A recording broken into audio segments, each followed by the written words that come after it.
As far back as humans have existed, we have been hunting and gathering food, and I assume the easy choice for many were little heart-shaped ovals of the unborn. Eggs. I mean eggs. In fact, humans in Southeast Asia had already domesticated chickens and harvested their eggs for food as early as 1500 BCE. With eggs interacting with humans and humanized for so long, it's understandable why many old religions and myths believe an egg was the actual creator of the world and the mysterious genesis for creation itself. Bet you didn't think about that when you had your last omelet. Today, we will explore the vast world of egg lore, part one, because there is a lot, while baking my version of a quiche Lorraine on this episode of Food Lore with Jenny.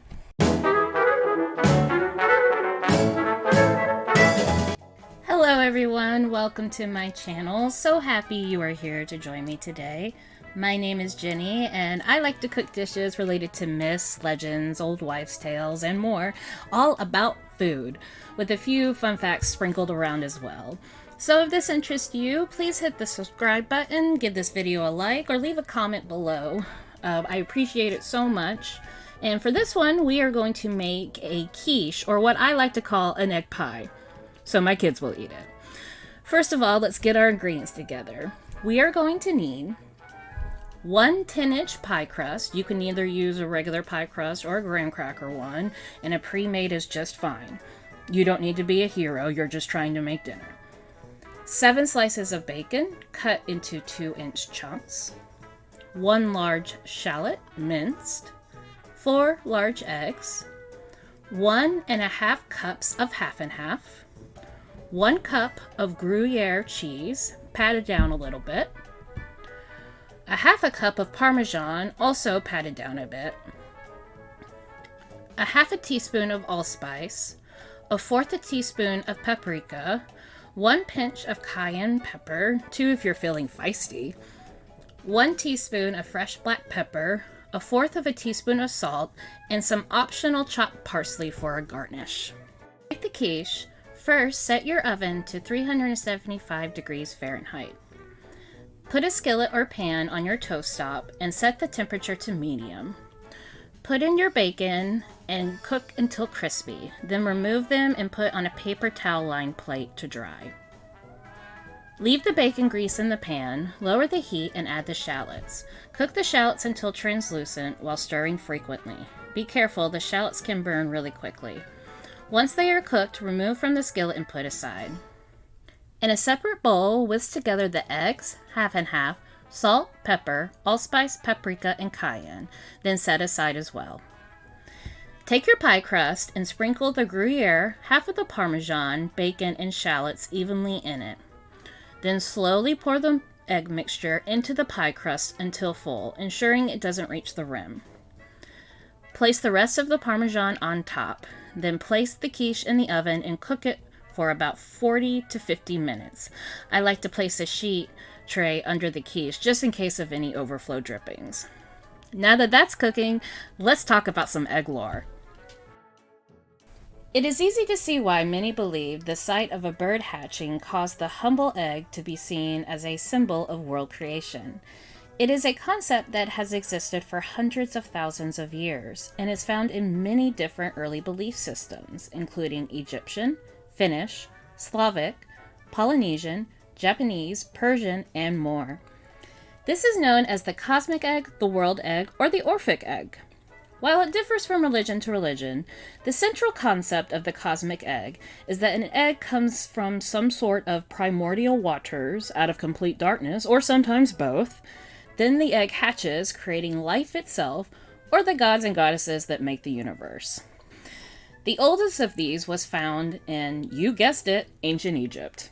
The cosmic egg emerged from the Nile waters and created the moon god Thoth, the sun god Ra, and the celestial goose Geb, the god of the earth. Imagine having celestial earth goose on your resume.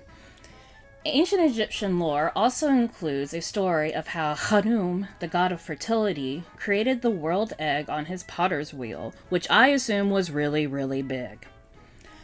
On over to ancient Egypt's neighbor, ancient Greece.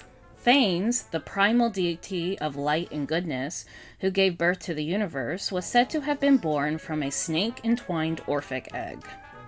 Moving over to Asia, ancient Upanishads, which are old texts and scriptures of Hinduism and are an essential part of history in India, explain how an egg floated around in emptiness and darkness for about a year.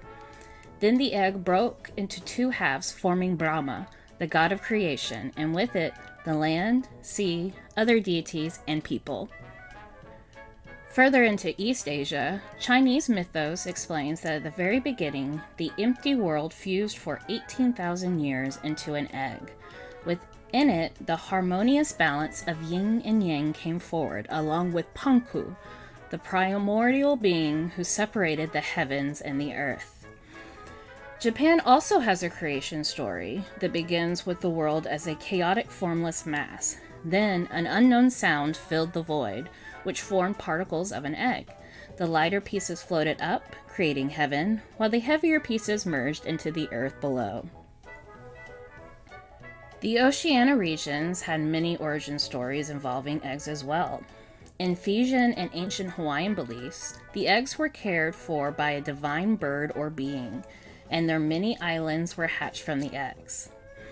An Australian Aboriginal story also tells about a broken emu egg that became the sun. I bet it was the yolk. In West Africa, a Dogon myth says that in the beginning, a world egg is divided into two birth sacs, each containing a set of twins. The twins were fathered by the creator god Amma, who may have also birthed the egg. The twins represented the harmony between the earthly and the heavenly.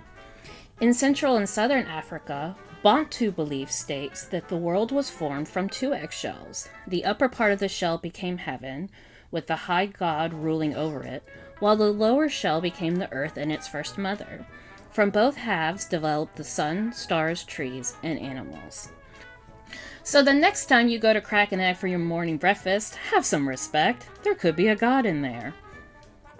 As time moved from the ancient era to the Common Age, eggs started being seen as religious symbols for today's more modern religions.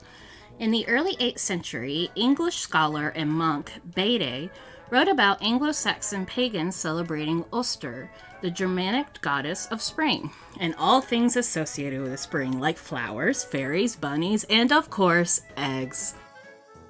Some scholars believe Oster may originally have been a matrone, which is a group of 3 female deities that emerged in the 2nd century CE of northwestern Europe. More modern traditions emerged around the 2nd and 3rd centuries in religions like early Judaism and later early Christianity. But we will cover that and more in part 2 of the Egg Lore series, including egg decoration and that common question we all secretly wonder, which really did come first, the chicken or that smashing egg? So make sure to tune in next week for that. But for now, let's get back to this excellent recipe. Sorry, I had to do it. When the quiche is done cooking, remove it from the oven and set it on the counter to cool. Add the chopped parsley on top of the quiche and cut out some pie slices. Serve slightly warm or even at room temp. No matter what, it's still delicious. The cheese is great, that's for sure. But the smokiness from the paprika and the bacon gives a nice lasting flavor, and then a slight heat at the end from the cayenne. It's a great breakfast, lunch, or dinner option, heck, or even a really late night snack. I don't judge. Thank you so much for joining me today. I really appreciate it, and please join me next time when we will discuss more egg lore. I love you. I appreciate you. Please like and subscribe. It means so much to me, and I will see you next time. Bye!